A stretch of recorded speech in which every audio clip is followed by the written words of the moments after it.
O capítulo 14, de Mateus, apresenta eventos dramáticos e miraculosos na vida de Jesus, incluindo a morte de João Batista, a multiplicação dos pães e peixes, e o famoso episódio de Jesus andando sobre as águas. O capítulo destaca a autoridade de Jesus sobre a criação e sua compaixão pelas multidões. O capítulo começa com Herodes Antipas, governante da Galileia, ouvindo falar de Jesus e acreditando que ele era João Batista ressuscitado dos mortos. A história retorna ao momento em que João Batista foi preso por denunciar o casamento ilícito de Herodes com Herodias, esposa de seu irmão Filipe. Herodias guardava rancor contra João por ele expor o pecado de seu relacionamento. Durante uma festa de aniversário de Herodes, a filha de Herodias, Salomé, dançou agradando a Herodes, que, em resposta, prometeu dar-lhe qualquer coisa que ela pedisse. Influenciada por sua mãe, Salomé pediu a cabeça de João Batista num prato. Relutante, mas pressionado pela promessa feita diante dos convidados, Herodes ordena que João seja decapitado na prisão. Os discípulos de João tomam seu corpo e o enterram, levando a notícia a Jesus. Ao saber da morte de João, Jesus se retira para um lugar solitário, mas as multidões o seguem. Movido por compaixão, Jesus cura os enfermos, e ao final do dia, os discípulos pedem que ele mande o povo embora para que possam encontrar comida. Jesus, no entanto, diz: "Dá-lhes vós de comer." Os discípulos, espantados, respondem que só tem 5 pães e 2 peixes. Jesus instrui o povo a sentar-se e, tomando os pães e os peixes, dá graças, os parte e os entrega aos discípulos para distribuir à multidão.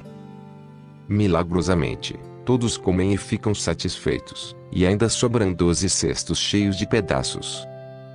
Esse milagre evidencia o poder sobrenatural de Jesus e sua compaixão por prover para as necessidades físicas e espirituais das pessoas. Aproximadamente 5.000 homens, além de mulheres e crianças, foram alimentados. Depois de alimentar a multidão, Jesus envia os discípulos de barco para um outro lado do lago, e sobe ao monte para orar sozinho. Durante a noite, o barco dos discípulos é açoitado por fortes ventos e ondas no mar da Galileia. Durante a 4ª vigília da noite, entre 3 e 6 horas da manhã, Jesus vai até eles, andando sobre o mar. Os discípulos, assustados, pensam que estão vendo um fantasma. Jesus os tranquiliza, dizendo: "Tende bom ânimo, sou eu, não temais." Pedro, com fé, pede para ir até Jesus andando sobre a água. Jesus o chama, e Pedro começa a caminhar sobre o mar. No entanto, ao sentir o vento forte, ele se assusta e começa a afundar. Pedro clama por ajuda, e Jesus imediatamente o segura, repreendendo-o por sua falta de fé. Quando eles sobem no barco, o vento cessa, e os discípulos se prostram diante de Jesus, dizendo: "Verdadeiramente, tu és o Filho de Deus." Após o episódio no mar, Jesus e os discípulos chegam à região de Genizaré, onde as notícias da sua chegada se espalham rapidamente.